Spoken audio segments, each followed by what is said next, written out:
Ah, the blissful ignorance of childhood. It was time when one biggest worry was not seeing the most recent episode of PB&J or not wanting to miss out on a cute little playdate with your friend from school. However, someday this ignorance fades. Reality will hit you in the face. Always. At least, that's what happened to me. But sometimes that can be a good thing. It was just a typical day. A swim in the pool, a trip to Jack in the Box for French toast sticks. But then the adults realized something was wrong. Obviously, I had had no idea what was going on. I was only 8. His heart isn't beating, I heard my father whisper discreetly to my mom.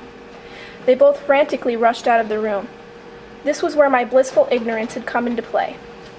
I dismissed this tedious whispering as something I needn't trouble myself with. It was the grown-ups' problem. Little had I known, it was my problem too. This was the day my childhood ignorance melted away like an ice cream bar on a hot summer day, leaving the fragile wooden stick, bare and afraid. This was the day my grandpa died. His death was painless, the doctor had explained to us. He just went to sleep and didn't wake up.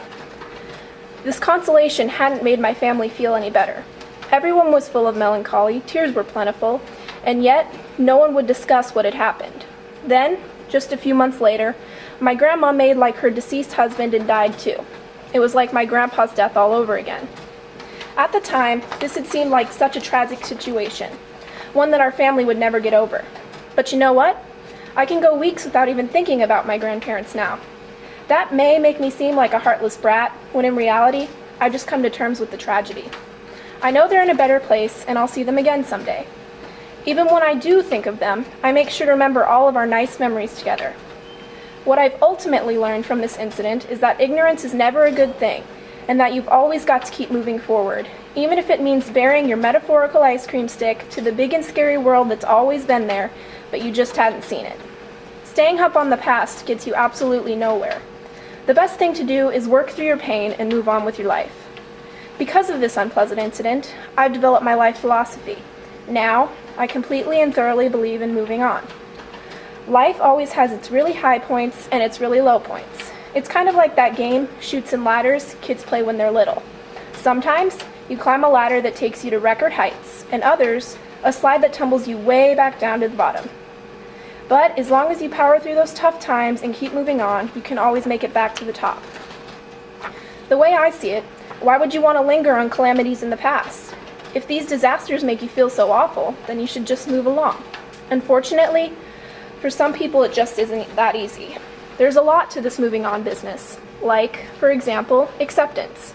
People can choose to live in their la-la land and not let their ignorance melt away by refusing to accept what has happened. Or, another thing that is hard to move past is anger. If you accept what has happened, but you find that you're angry about it, then you might as well go back to non-acceptance and denial. And, perhaps, the worst thing of all to overcome, sorrow. That's what I had to move past, what I had to conquer. With determination and optimism, I've made lemonade out of lemons, in a way. My grandparents' deaths brought my family closer together, and that's what I think of when I'm feeling glum. As I have shown, there's a lot more to moving on than one thinks. However, if you work through your problems and life's unexpected tragedies, I truly think that you can get farther in life. My existence is evidence of that. Once my ice cream had melted and all that was left was that fragile, frightened wooden stick filled with denial, anger, and sorrow, I worked, and I cried, and I moved on.